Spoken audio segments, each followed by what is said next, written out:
I overheard my long-term boyfriend admit he doesn't believe in marriage and wouldn't marry me, opposing what he told me at the start of our relationship.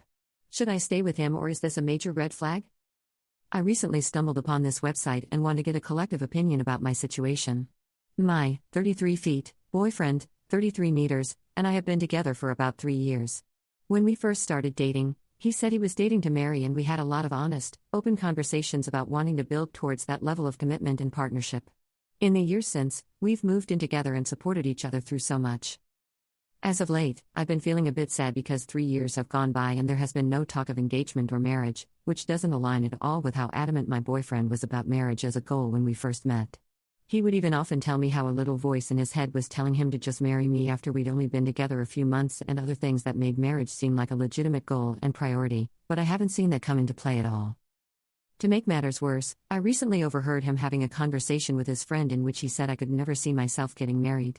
This hurt me quite badly, but instead of freaking out or getting noticeably upset, I just asked him about it. I didn't admit that I'd overheard his conversation, but I did ask what his honest thoughts were about marriage and if his thoughts about it had changed over the years. He responded that he isn't sure he still believes in marriage and can't decide if societal ideas are making him feel pressured to get married one day, or if it's something he actually wants. I reasserted that getting married is a priority for me and I fully intend to be a wife someday. He didn't really have anything to say to that. We walked away from this conversation very calmly, no heated emotions, but I think I need to leave my boyfriend over this. I'm also realizing that I have basically given him all the benefits of being married without actually marrying him and that this is no longer fair to me. I don't resent him and I don't regret the ways I've been able to support him, but this has included giving this man a lot of money over the years when he was struggling financially, which I did because it felt like the right thing to do, and because I thought we were meant to be life partners. What do you think? Do I need to move on? Relevant comments. Comment 1. You're lucky you overheard what he really thinks. I'd leave. Too many of these men who don't want marriage don't mind using women's time and resources. It's interesting how many of these men who don't want to be married are always out here draining some poor woman and taking advantage of the fact that she wants marriage. Let him enjoy being truly single and stop subsidizing his life. Comment 2. 3 years is more than enough time to know what he wants. Men know right away when they want to marry someone.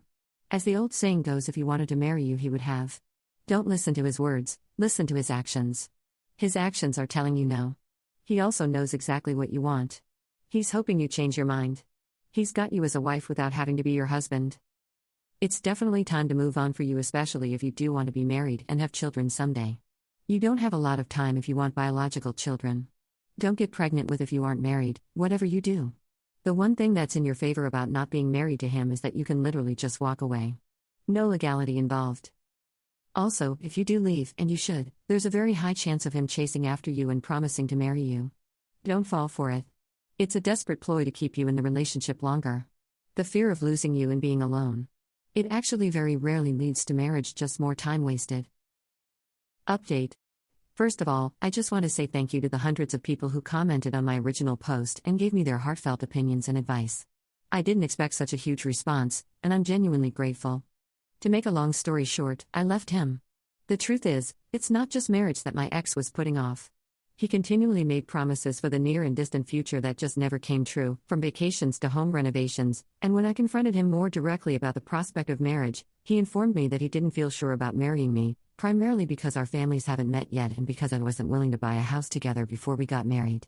He denied ever saying he could never see himself getting married, but I know what I heard, so. We had the buying a house together conversation towards the beginning of the relationship, and I was firm and clear that I didn't feel comfortable doing that unless I was married. In fact, I didn't think it was relevant to include it in my previous post because I thought it had been resolved between us. And I don't see why our families should meet if we aren't at least engaged, but maybe that's just me. We had other issues as well, which I won't go into too deeply, but over time I've started to feel less like a partner and more like a housekeeper. My ex was very, very messy, and the frustration he voiced as we were breaking up was that I wasn't willing to pick up after him. I'm not kidding. He used those words.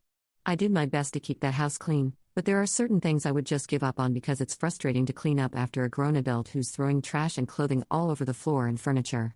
I felt very stung by all this. Honestly, I think I deserve better.